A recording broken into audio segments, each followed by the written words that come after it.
আজি মই আপোনালোকলৈ লৈ আহিছোঁ চুজি আম আৰু গাখীৰেৰে বনোৱা এটা ডেজাৰ্ট ৰেচিপি। আৰু এই ৰেচিপিটো খাবলৈ যে বহুতেই সোৱাদ হয়। আৰু এতিয়া আমৰ ছিজনতে এই ৰেচিপিটো এবাৰ বনাই যদি খোৱা নহয় কেতিয়া খাম নহয় জানো। আৰু এই আমৰ ছিজন যাব এতিয়া, সেইকাৰণে ভাবিলোঁ আম থাকোঁতেই মই এই ৰেচিপিটো এবাৰ বনাওঁ, আৰু বনাইছিলোঁ কাৰণে আজি আপোনালোকলৈ আগবঢ়ালোঁ। প্ৰথমতে মই দুটা আম লৈ আমখিনি ধুনীয়াকৈ এনেদৰে উলিয়াই মিক্সি বাতিটোত দি মিহিকৈ এটা পেষ্ট বনাই ল'লোঁ।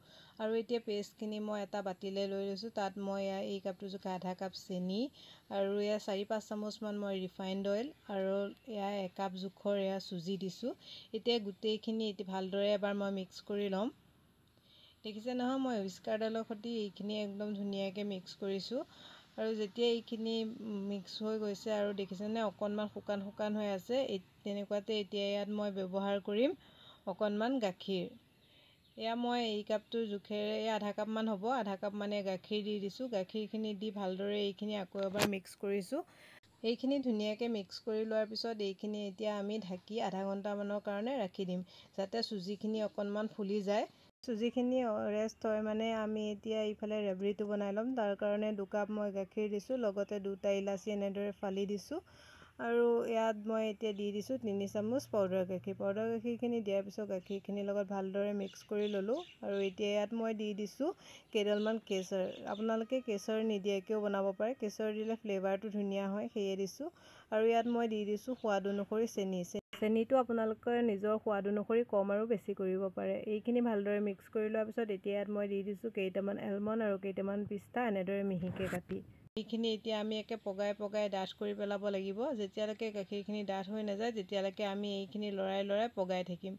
এয়া দেখিছে নহয়, কিছু সময় পগাই পগাই এইখিনি ধুনীয়াকৈ ডাঠ হৈ গৈছে। এনেকুৱাতে এইখিনি মই এতিয়া কেৰাহীৰ পৰা নমাই বাতি এটাতে এনেদৰে ৰাখি দিছোঁ। আৰু যেতিয়া এইখিনি ঠাণ্ডা হ'ব, ফ্ৰিজত মই ঠাণ্ডা হ'বলৈ ৰাখি দিম। তাৰপিছত এইফালে এইখিনিও আধা ঘণ্টামান হৈ গ'ল ৰেষ্ট কৰা। এইখিনি দেখিছেনে চুজিখিনি ফুলি গৈছে, এইখিনি আৰু অকণমান ডাঠ হৈ গ'ল। এতিয়া ইয়াত মই আধা চামুচ জোখৰ বেকিং পাউডাৰ আৰু লগতে অকণমান গাখীৰ দি এইখিনি ভালদৰে আকৌ এবাৰ ফেটি লৈছোঁ।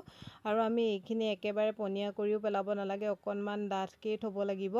এয়া চাওক, মই এনেদৰে অকণমান ডাঠকেই ৰাখিছোঁ। মই এখন পেন লৈ লৈছোঁ, পেনখনত মই বাটাৰ পেপাৰ দি দিছোঁ আৰু অকণমান তেল সানি লৈছোঁ। যদি আপোনালোকৰ বাটাৰ পেপাৰ নাথাকে আপোনালোকে বগা কাগজো এনেদৰে তেল সানি ল'ব পাৰে। এতিয়া মই চুজিৰ মিশ্ৰণখিনি এতিয়া পেনখনত দি দিছোঁ।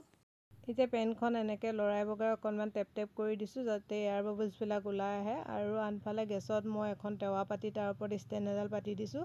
তাৰ ওপৰত এতিয়া মই এই পেনখন পাতি দিলোঁ আৰু এইখিনি ঢাকন দি আধা ঘণ্টামানৰ কাৰণে এইখিনি হ'ব দিলোঁ। আধা ঘণ্টাৰ পিছত চাওক, এইখিনি এনেধৰণৰ হৈছে। এতিয়া মই এইখিনি ধুনীয়াকৈ ঠাণ্ডা হ'বলৈ ৰাখি দিলোঁ। যেতিয়া এইখিনি ঠাণ্ডা হ'ল, এতিয়া মই কেউ কাষৰ পৰা এনেদৰে এৰুৱাই লোৱাৰ পিছত এইখিনি মই প্লেট এখনলৈ এনেদৰে উলিয়াই দিছোঁ চাওকচোন।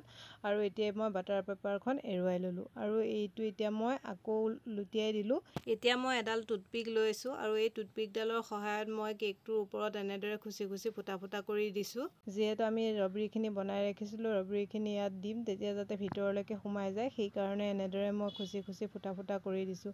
আৰু চাওক, এইয়া ৰবৰিখিনিও আৰু অকণমান ডাঠ হৈ গ'ল। ফ্ৰিজত ৰাখিছিলোঁ যিহেতু আৰু ধুনীয়া ঠাণ্ডা হৈ আছে। এনেকুৱাতে ইয়াত মই দি দিছোঁ আধা কাপমানৰ জোখৰ আমৰ ৰস। আমৰ ৰসখিনি দিয়াৰ পিছত ভালদৰে এনেদৰে মিক্স কৰি ল'লোঁ।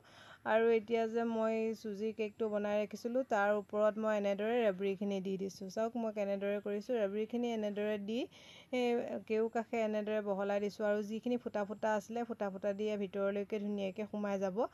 আৰু ওপৰত অকণমান এনেদৰে এলমণ্ড আৰু পিস্তা দি সজাই দিছোঁ দেখিব ভাল লাগিবৰ কাৰণে। আৰু এয়া চাওক, মোৰ চুজি মেংগো ৰবৰি কেক ৰেডি হৈ গ'ল।